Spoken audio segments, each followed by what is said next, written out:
Jedediah Kane hadn't spoken to another soul in 4 long years. His ranch sat deep in the Dakota Badlands, far from any town, far from any trouble, and that's exactly how he wanted it. The land was dry and harsh. The wind never stopped. And the sky always looked like it was holding a secret. He had built everything himself, fence by fence, wall by wall, not to keep animals in, but to keep people out. Jedediah once wore a badge.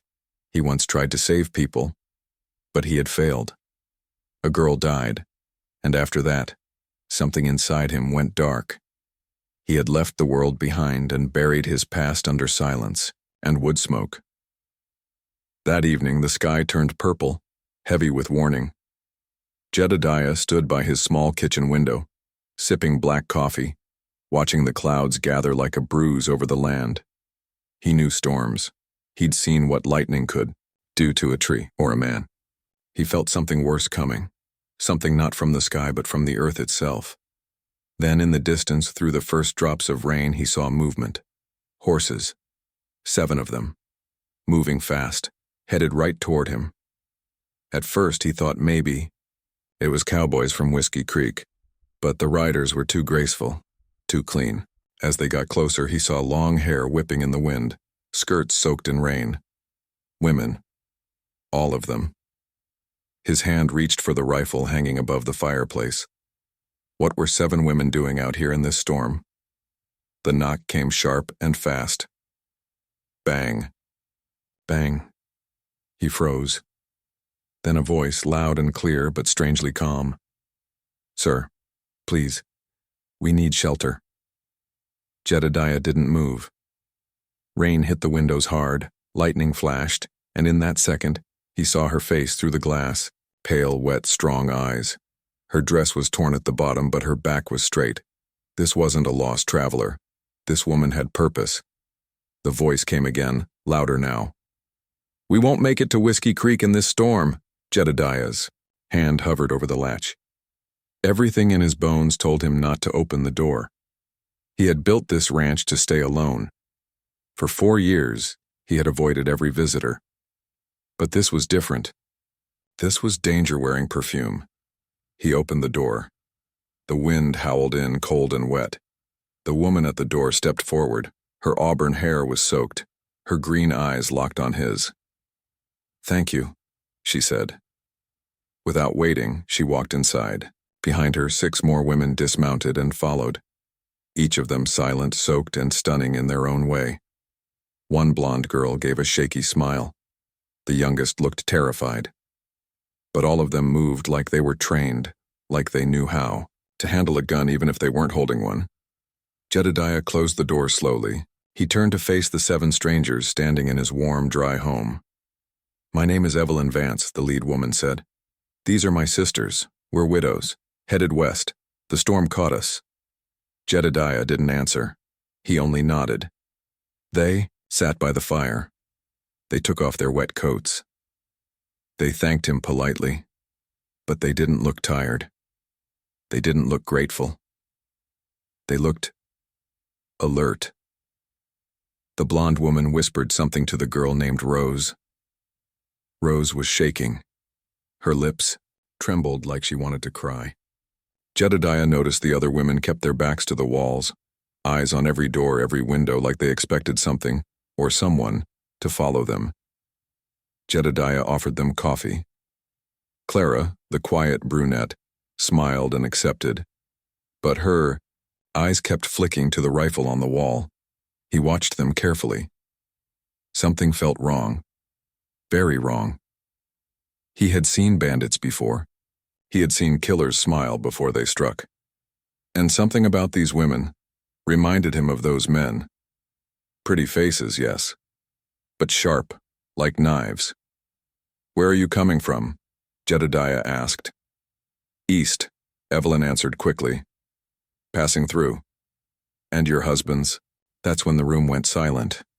Clara dropped her coffee. The mug shattered on the floor. Evelyn stepped forward, her face cold now. "They're dead," she said simply. "We don't talk about them."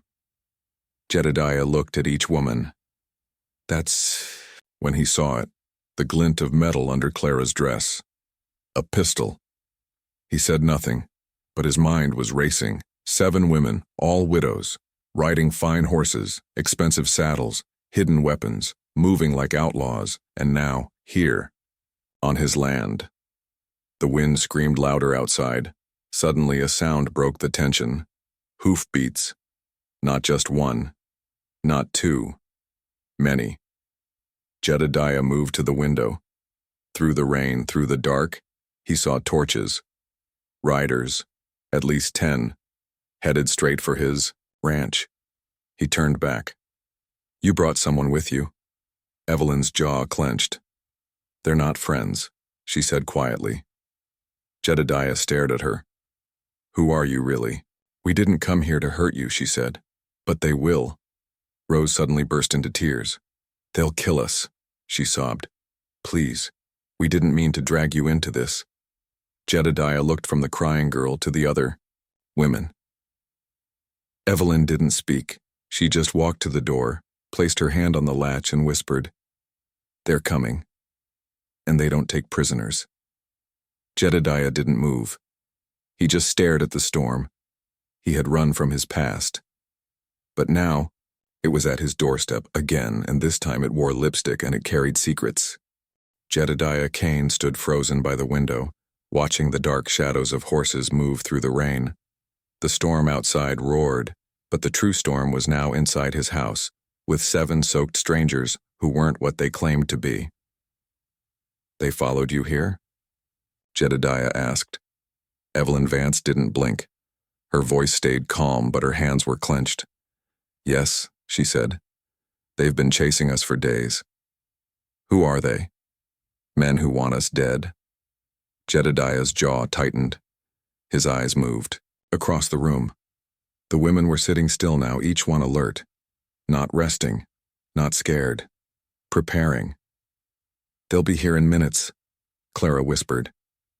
Jedediah turned to the fire. He grabbed the iron poker and stirred the coals, his face calm but his mind racing. He had been alone for so long.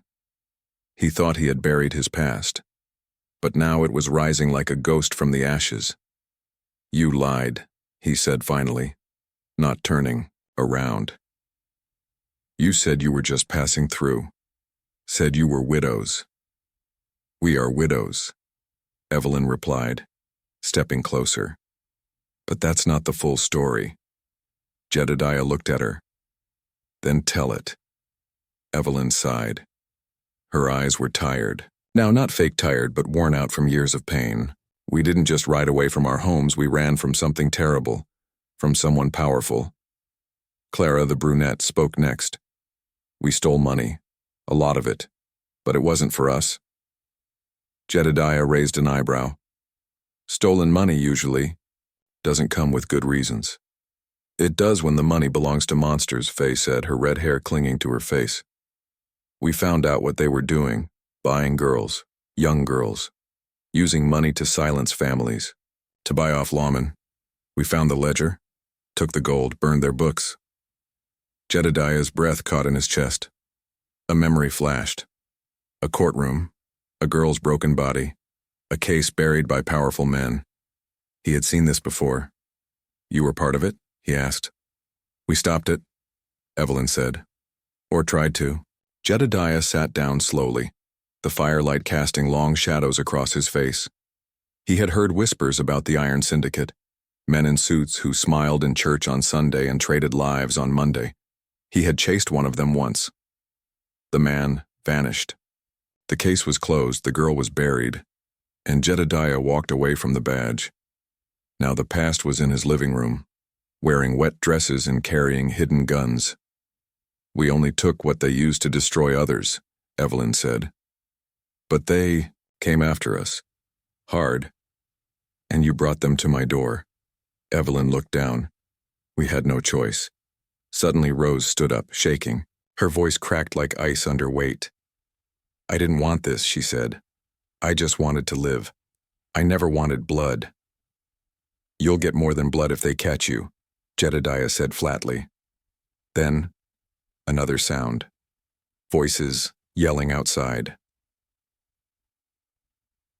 Men, shouting orders, horses stamping in the mud, boots splashing through puddles. Jedediah moved fast now. He locked the door, pulled a thick wooden beam across it, then walked to the mantel and took down his rifle. "Do you know how to shoot?" he asked the women. Clara pulled up her skirt just enough to reveal a holstered pistol. Faye opened her coat to show a small shotgun. Pearl, the blonde, pulled a tiny knife from her boot. "We're not helpless," Evelyn said. "We're just cornered." Jedediah nodded. "Then listen close. You want to live? You follow my voice. You don't scream. You don't panic. You do what I say." Thunder cracked above them. Outside, a voice yelled, "We know you're in there, ladies. Come out or we come in." Jedediah cursed under his breath. "How many?" he asked, peeking through the curtain. "At least a dozen," Clara said. "But only one matters." "Who?" "His name's Callister. He's the one who made us widows." That name. Jedediah knew it. Callister was a legend in the worst way. Once a sheriff, now a ghost in every dirty town from Whiskey Creek to Silver Bend. They said he killed for sport, and made orphans smile for a coin before throwing them in mines. Jedediah had heard the stories, but now Callister was here, and he wanted blood. "Let's talk," Callister shouted from the porch. His voice was smooth and deep like a snake trying to sing. "Hand over the ladies and we leave your home standing. Deal?"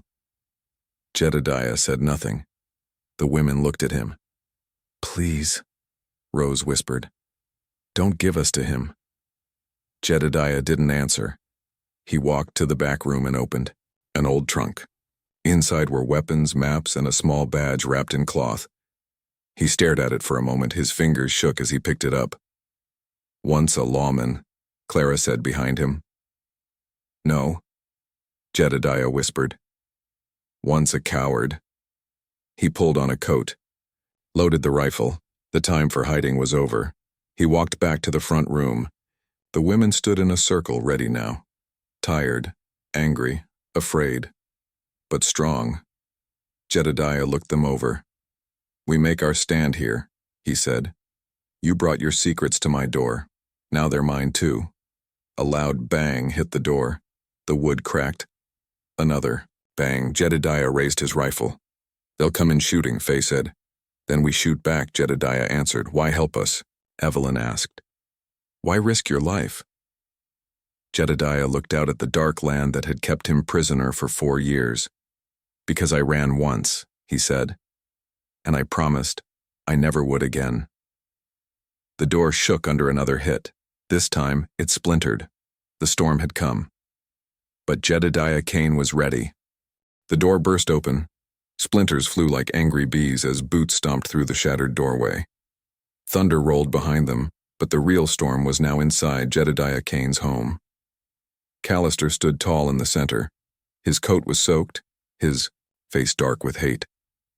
Behind him, 11 men spread out with rifles, revolvers, and cruel grins. They looked hungry, not for food, but for revenge. Jedediah didn't speak. He stood in the center of the room, rifle raised, eyes locked on Callister. The women were behind furniture, behind walls, weapons drawn. Every heart in the room beat like a war drum. Callister stepped forward, his voice smooth like oil. "Well, look what we found. The ghost lawman himself. Thought you died with your badge, Kane." Jedediah didn't blink. "You crossed my land. You threatened the people under my roof. That makes you my problem." Callister laughed, but his eyes never stopped moving. "Them?" He pointed toward the women. "You call them people? They're thieves, liars, pretty faces hiding poison. They stole from us." "They stole your darkness," Jedediah said. "And that's something no man should ever keep." Pearl, hidden behind the kitchen wall, cocked a revolver. Callister heard it. "Careful, girl," he said, his smile sharp. "You point that at me and you better be ready to use it." "I am," Pearl said. Callister nodded once. Then everything happened at once. Gunfire cracked like lightning. Jedediah dropped behind the table, shooting fast and clean. His bullets found 2 men before they could even raise their weapons. Evelyn fired from the stairs, hitting a man in the chest. Faye laughed as she fired her shotgun, the blast slamming a man backward into the doorway. Smoke filled the room. Screams, shouts, blood hit the walls, but they kept fighting. Clara took a bullet in the shoulder but kept shooting. She didn't cry. She didn't fall. She held the pain like a badge of her own. Rose crawled to safety under the stairs, clutching a small pistol with shaking hands. Jedediah moved like he was back in his prime. Each shot was a decision. Each step was calculated. The house that had once been his prison was now his battlefield. 2 more attackers fell. Then silence. But it wasn't over. Callister stood in the doorway again, breathing heavy. His hat gone. His coat torn. His gun drawn. "You think this is justice, Kane?" he snarled. "You think they deserve your protection?" Jedediah stepped forward, blood on his sleeve, rifle still smoking. "They deserve something more than what you gave them." Callister raised his revolver. Jedediah did too. They stared at each other like 2 ghosts meeting at the edge of hell. But before either man could fire, a scream. Rose. She had been grabbed. One of Callister's men, still alive, had her by the hair, dragging her from the shadows with a knife to her throat. "Drop your guns," the man screamed, "or she dies." Jedediah froze. So did everyone, even Callister. Rose sobbed, eyes wide with terror. "Please." The knife pressed deeper. A drop of blood ran down her neck. Jedediah's hand twitched. He remembered another girl, another scream, one he couldn't stop, one that still haunted his dreams. He slowly lowered his rifle. "Don't hurt her," he said. The man laughed. "That's right. You're not the hero you used to be." Then, another voice. Soft, shaking, but full of rage. "No." Rose. Her hand moved. Fast. The pistol she'd hidden under her dress came out like a whisper. One shot. The man fell backward, eyes wide, blood blooming on his chest. He hit the floor hard, the knife clattering beside him. Silence. Rose stood there, shaking, crying, but alive. Evelyn rushed forward and caught her. "You did it," she whispered. "You saved yourself." Jedediah looked at Rose. So young, so broken, but so brave. "She's stronger than all of us," he said. Callister stepped back, now alone. His men were dead or gone. His power was shattered. "You don't understand what you've done," he hissed. "You've started something you can't finish. The Iron Syndicate." Jedediah fired. The bullet grazed Callister's cheek. "Go," Jedediah said. "Tell them Kane's back. Tell them. The darkness they built is burning." Callister stumbled out the door, defeated but breathing. He disappeared into the rain. The storm outside was dying, but inside, something new had begun. Evelyn turned to Jedediah. "Why didn't you kill him?" "Because this story isn't over," he said. "And sometimes the best way to destroy evil is to let it run scared." The women gathered close, some bleeding, some crying, all alive. Jedediah looked around the room. His home was torn apart. Holes in the walls, blood on the floor, smoke in the air. But for the first time in years, he didn't feel alone. Not anymore. Evelyn stepped close. "Thank you." Jedediah nodded. "Thank you. You reminded me that justice still matters." The fire crackled again, and somewhere in the dark, the syndicate would soon learn. The widows they thought they could crush had found something more powerful than fear. They found each other, and they found Jedediah Kane. The sun rose the next morning, slow and heavy over the blood-soaked plains. Smoke curled up from Jedediah Kane's ranch, where broken wood, bullet holes, and the bodies of dead men painted the picture of a war fought in silence. The storm had passed, but something greater had changed in the air, something final. Inside the house, everything was quiet. The women sat around the fire, eyes red but wide open. Clara's arm was bandaged. Pearl limped as she moved about, cleaning up the shattered glass and spilled coffee. Evelyn stood near the window, watching the fading trail where Callister had escaped into the hills. "He'll be back," Faye said softly. "Not alone next time." Jedediah nodded. He sat at the table, sharpening a blade slowly, calmly, like a man preparing for something bigger than revenge. "No," he said. "He won't come here again. Not now. He'll go to them. And that's exactly what I need." Rose looked up, her voice small. "Who are you really, Mr. Kane?" The room went silent. Jedediah set the blade down and leaned back. "I was a lawman," he said. "A good one. At least I thought I was. But I chased ghosts. Buried too many girls. Watched too many cases disappear because of men with money and power." He paused. "One case broke me. A girl named Elsie. I found her too late. And when I took her story to court, the judge laughed. He worked for the syndicate. So did the sheriff. And I walked out of that courtroom and never looked back." Evelyn listened quietly. Her voice was soft. "That's why you lived alone. I didn't deserve to live among people," he said. "Not after failing her." "But you didn't fail us," Rose whispered. Jedediah met her eyes, and for the first time in years he let himself believe it. Maybe redemption didn't come from winning every battle. Maybe it came from standing your ground when it mattered most. The room stayed quiet for a while. Then Evelyn spoke again. "We can't just run anymore. We can't hide." Clara stepped forward. "What if we fight back, not just here, but everywhere? What if we bring them into the light?" Jedediah's eyes lit up, not with anger, but purpose. "You mean testify?" Evelyn nodded. "We have names, documents, ledgers, secrets." Faye pulled a folded paper from her coat. "We risked our lives to steal this. Every payment, every buyer, every man who turned away." Jedediah took the paper. His fingers shook slightly as he read the first few names. He stopped cold at one name, Judge Horace Delmer, the same man who let Elsie's killers walk free. The fire inside him returned, stronger than ever. "I know exactly where to start," he said. The plan came. Quickly after that, the women would go east to Denver, where the marshal's office still held some power. Jedediah would go with them. He had friends there, old ones, honest ones.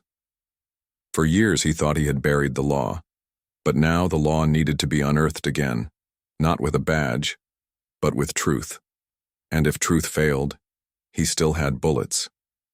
They buried the bodies behind the barn, no headstones, just a silent row of disturbed earth.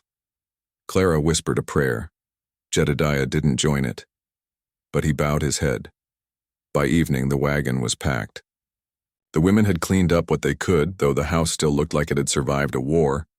Rose stood at the door before leaving. She looked back one last time. "This place saved us," she said. "No," Jedediah corrected. "You saved. Yourselves." Evelyn stepped beside him. "What if we don't make it to Denver?" "Then we make noise so loud the syndicate can't silence it," he said. "Not this time." As they rode away from the ranch, the wind picked up across the plains. It carried more than dust now. It carried a promise, one made in blood and fire. They reached Denver 4 days later, tired, hungry, still hunted. But they walked into the marshal's office like they owned the place. Jedediah handed the paper over to Marshal Grant, a man with silver hair and eyes full of old battles. He read the names, the proof, the history. He said only 2 words. "My God." Within days, arrests were made. News spread across the territories. Judges, bankers, sheriffs, all once untouchable, were dragged from their offices. The syndicate fled in silence, their secrets spilling into the streets like oil from a cracked barrel. Some of the women testified, some didn't. But all stood behind Evelyn as she spoke in front of a court full of reporters, judges, and frightened, powerful men. Her voice was clear, strong, and impossible to forget. "They called us widows," she said, "as if we were weak, as if we were done. But we are not finished, we are not silent, and we are not alone anymore." The courtroom went still. Jedediah sat in the back, his hat in his hands.